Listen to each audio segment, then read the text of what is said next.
So, rolling. So give me your full names first, then just hold. My name is Sean Anderson. Position. I'm a director here at Brackenhurst. Yeah. So, super. So just because the previous guest actually talked to us about the whole environmental field, but I just want you to tell me about the specific initiatives. I want you to go really specific and talk about exactly what you guys have done over the last, since you started this whole making Brackenhurst an eco-friendly destination. Great. So we can begin with how far are you in terms of making Brackenhurst a green hotel? Wonderful.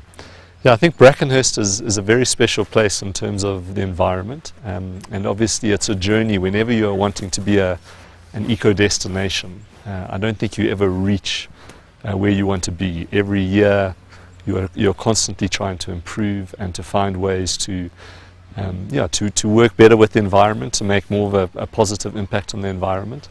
I think the things that really stand out with Brackenhurst though is the use of this land. So we have about 100 acres here, and we've got almost half of that property is under our botanical garden and indigenous reforestation program. So we've been working with Plants for Life here at Brackenhurst for 15 years. It's a 30-year program, and we are aiming to have one of the most outstanding local and native forests here at Brackenhurst. And it's been amazing to see what's happened over the years. We've seen the bird species, for example, as the forest has grown 15 years into the program. They've now increased from 35 species initially to 187 species of birds. You see, when you plant indigenous trees, it allows the biodiversity to increase, especially with birds, but also with mammals and insects. We've now got 2 species of monkeys on the property, Sykes monkeys, but importantly the colobus monkeys have returned to this area, and they were gone for a very long time. When there was eucalyptus and wattle that was planted on this property, you would never find colobus monkeys. And now we've got 2 troops of colobus monkeys that move around the property, porcupine, civet, genet, and these mammals are starting to come back. So we're very passionate about ecological restoration. So not just trying to protect what is left of the environment, but actually trying to restore what was there originally before it was destroyed. So for me, that would be the outstanding thing that we are involved with here at Brackenhurst with regards to being an eco destination, is our indigenous reforestation, the ecological restoration. But it's not the only thing we're doing. We're trying in other ways to also improve. We grow our own firewood. So we've got our own firewood supply that we harvest from. We're very aware that a lot of the deforestation in Kenya has happened because of people gathering firewood and making charcoal in an unsustainable way. So we live in a cooler part of the country. You do need fires, but we harvest our own firewood from eucalyptus trees. So it's not indigenous forests that we are harvesting from. And that again is something that we're very proud of. We are now trying to get away from plastic use completely. We're in the process of shifting away from plastic water bottles to glass water bottles with a purified water system that we're refueling those glass bottles. We're finding ways to communicate with our guests about why this water is safe to drink, even though it's in a glass bottle with a cap that is secure. And we're also just trying to find ways of speaking to our suppliers, telling them we don't want the food that they supply to the conference center to be wrapped with a lot of plastic. We want to buy in bulk. We want to find ways to totally reduce our plastic use on the property as well. We've shifted to organic farming, so we've started cutting back on any pesticides or anything like that's got a damaging effect on the environment. We've researched and brought in people who know a lot about organic farming, and they're growing organic vegetables for our restaurant, which is very exciting as well. And we also are looking at solar. Even though it can be quite cloudy at certain times of the year in Limuru, where we are based, the solar technology is really advancing, and we believe that we can run a lot of this campus on solar power eventually. It's a process. You have to go slowly, piece by piece, but we're starting with our hot water. We're starting to put in solar-powered hot water heaters, and that's really making an impact on the amount of power that we're using as well. So we're trying to look at a variety of angles. But I think one of the other things that we really try to do at Brackenhurst is just to raise awareness. The visitors who come through Brackenhurst every year, we have thousands of people coming through here, and we want them to experience this environment. We want them to remember what it's like to live in a green space. We want them to remember what it's like to see forests in Kenya. The indigenous forests of Kenya have been depleted to such an extent, and we would love people from the city to come out here more and experience the wonderful experience of being in nature. And we believe it inspires creativity and innovation. It creates a great atmosphere for meetings and getaways and team building. And we believe that when we live in a concrete jungle, we miss out on so much of the inspiration that the environment can give us, that nature can give us. So that's just a snapshot of what we're doing, the things that we're passionate about. But we're always looking for ways to innovate. We're looking at ways to innovate with our building design as we renovate buildings or build new buildings. We have a vision for building eco-friendly designs in the forest of meeting spaces. We want to bring natural light into our meeting venues, so we're not using electricity again. So some very exciting things happening here. We're looking at waste disposal, how we separate our wastes, who are the best people within the Nairobi city to come and collect that waste, hopefully for recycling purposes and so forth. And I think Kenya is coming along in these areas. We see more and more awareness of these issues, and we want to be a part of that success story. We're a big facility. You know, you get a lot of eco camps and so forth in other parts of the country, but for a facility that can hold 250 people, we really want to be leading the way with our environmental concern, with how we treat the environment and how we restore it around us. Have you had any backing from the government in relation to this? Not specifically. I think there is a lot of good legislation that is coming out now from the government in terms of energy audits. I think NEMA is also doing a good job in terms of setting some standards with the way that people are treating their waste and their water. So I think that compliance and that reminder from the government that we need to comply in these areas is helpful.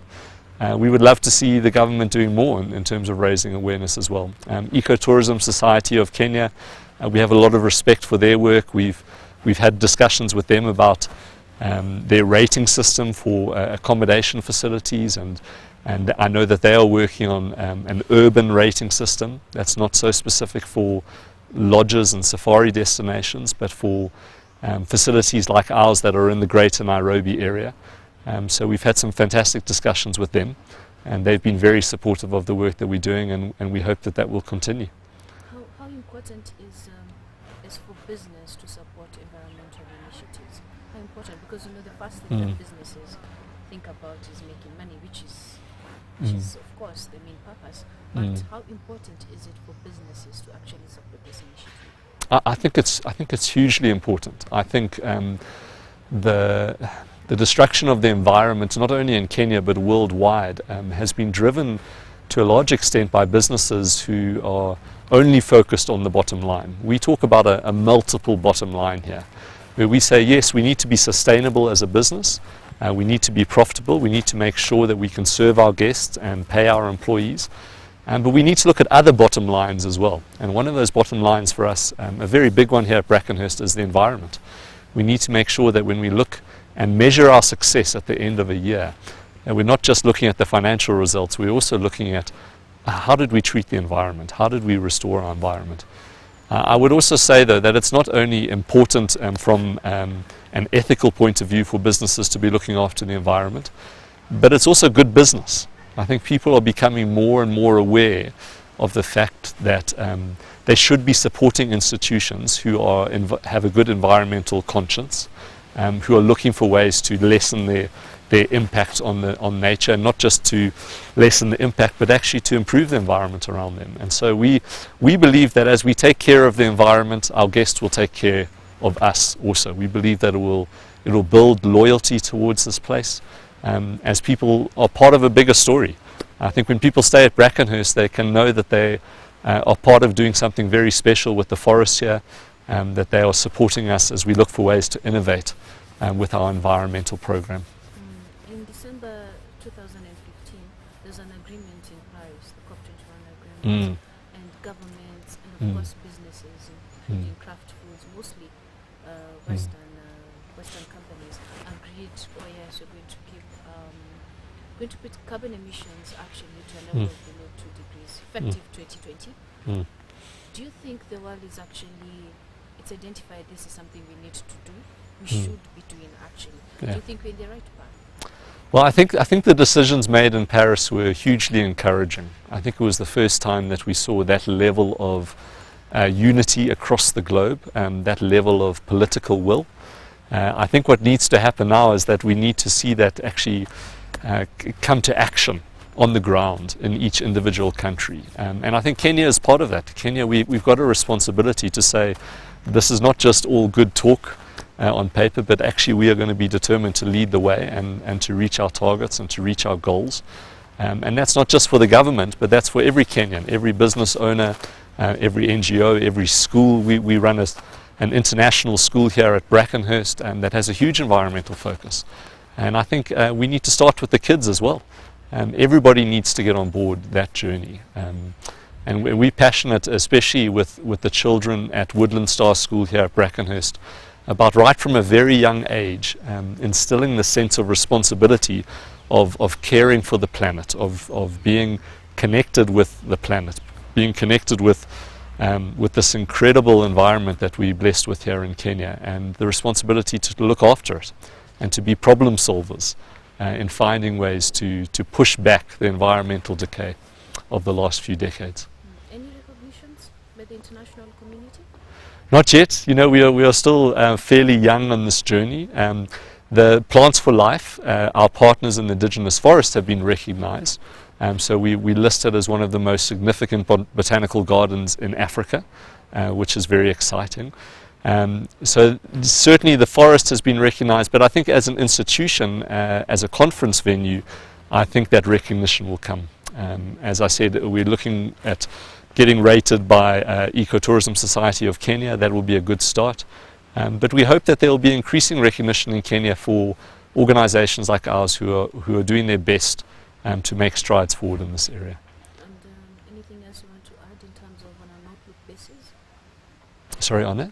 Outlook basis, because you mentioned the fact that you're going to, stay away from the electricity, the typical way of powering conferences, and also turning more into natural light. What else are you going to look out for on outlook basis? So yeah, I think those are big things, the water and power usage. Water as well, we're looking at rainwater harvesting. We're already doing that at Woodland Star School, the school that we run here, on a smaller scale. We'd love to see that increase across the campus. It can be tempting in these parts of Kenya where there's good underground water, we've got a good borehole, there's good rainfall. It can be tempting not to be as careful with water as you would be in other parts of the country. But we'd love to see us taking a very high standard in that area, harvesting rainwater and using it as well. And I think just in general education, we would love to see Brackenhurst become somewhat of a hub for people getting together to try and find solutions to the environmental problems that we face in Kenya. We would love to see us introducing our own training programs in partnership with Plants for Life and other organizations that we work with. And we would love to see the school that's based here at Brackenhurst becoming part of actually solving the environmental challenges of the whole campus, of the conference center, but also bringing other schools onto the campus and helping to partner with other education institutions to find ways that we can really make a difference to what's happening in Kenya with regards to the environment. Great. Great. Okay, thank you. Thank you so much.